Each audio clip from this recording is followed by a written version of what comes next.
ജനുവരി 18 ശൂരനാട് രക്തസാക്ഷി ദിനം. കേരളത്തിലെ കർഷക മുന്നേറ്റങ്ങളുടെ ചരിത്രത്തിലെ നിർണായകമായ സംഭവങ്ങളിൽ ഒന്നാണ് ശൂരനാട് കലാപം. ജന്മിത്തത്തിൻ്റെ ക്രൂര നിലപാടുകളിൽ പൊറുതിമുട്ടിയ കർഷകരും കമ്മ്യൂണിസ്റ്റുകാരും ജന്മിമാർക്കെതിരെ പ്രതികരിച്ചു. 1949 ഡിസംബർ 31 ജന്മിമാരുടെ ഗുണ്ടകളും പോലീസും ചേർന്ന് കർഷകരെയും കമ്മ്യൂണിസ്റ്റുകാരെയും ആക്രമിച്ചു.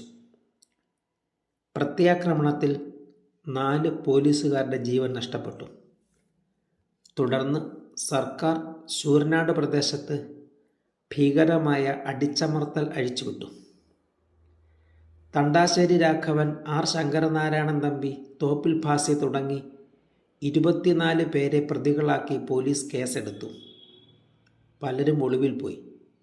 പിടിക്കപ്പെട്ടവരെ ലോക്കപ്പിലിട്ട് ക്രൂരമായി മർദ്ദിച്ചു.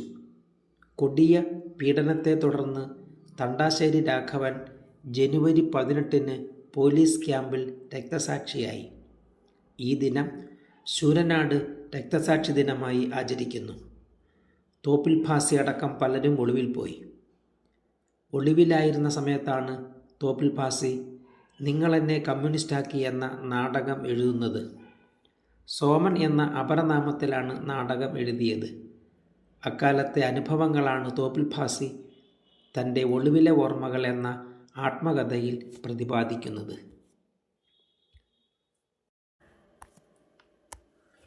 ഗാന്ധി ശിഷ്യ മീരാബെൻ ഇംഗ്ലണ്ടിലേക്ക് മടങ്ങി.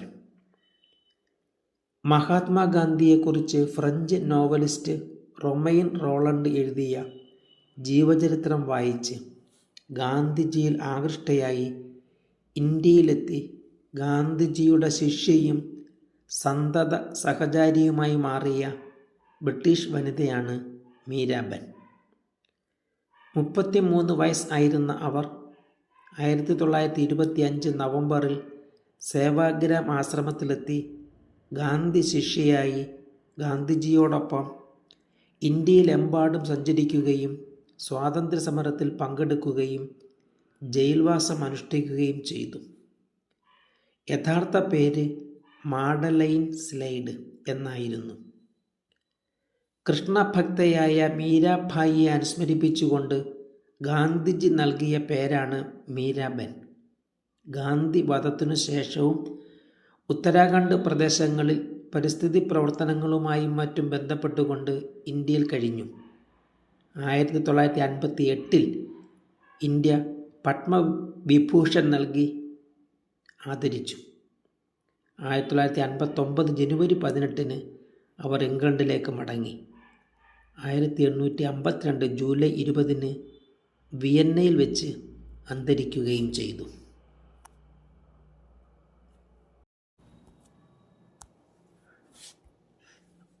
Rudyard Kipling ചരമദിനം.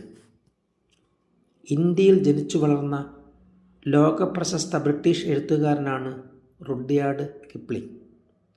നിരവധി കവിതകളും കഥകളും നോവലുകളും എഴുതിയിട്ടുണ്ടെങ്കിലും കുട്ടികളുടെ പ്രിയപ്പെട്ട കൃതിയായ ജംഗിൾ ബുക്ക് എന്ന കൃതിയുടെ സൃഷ്ടാവായിട്ടാണ് ലോകമെമ്പാടും അറിയപ്പെടുന്നത്. 1865 ഡിസംബർ 30 ബ്രിട്ടീഷ് ദമ്പതികളുടെ മകനായി മുംബൈയിൽ ജനിച്ച അദ്ദേഹം 6-ാം വയസ്സിൽ വിദ്യാഭ്യാസത്തിനായി ഇംഗ്ലണ്ടിലേക്ക് പോവുകയും 17-ാം വയസ്സിൽ ഇന്ത്യയിൽ തിരിച്ചെത്തി ലാഹോറിൽ സിവിൽ ആൻഡ് മിലിറ്ററി ഗസറ്റിൻ്റെ എഡിറ്ററാവുകയും ചെയ്തു. ഈ കാലഘട്ടത്തിൽ ധാരാളം കഥകളും കവിതകളും എഴുതി. മോബ്ലി എന്ന മനുഷ്യബാലൻ്റെയും കാട്ടിലെ മൃഗങ്ങളുടെയും കഥ പറയുന്ന ജംഗിൾ ബുക്ക് എന്ന കൃതി ലോകമെമ്പാടുമുള്ള കുട്ടികൾക്കും മുതിർന്നവർക്കും ഏറെ പ്രിയപ്പെട്ടതായി.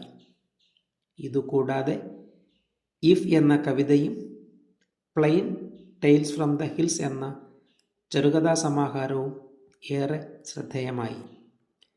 1990 മുതൽ ഇംഗ്ലണ്ടിൽ സ്ഥിരതാമസമാക്കി. 1907 സാഹിത്യത്തിനുള്ള നോബൽ സമ്മാനം ലഭിച്ചു. 1936 ജനുവരി 18 അന്തരിച്ചു.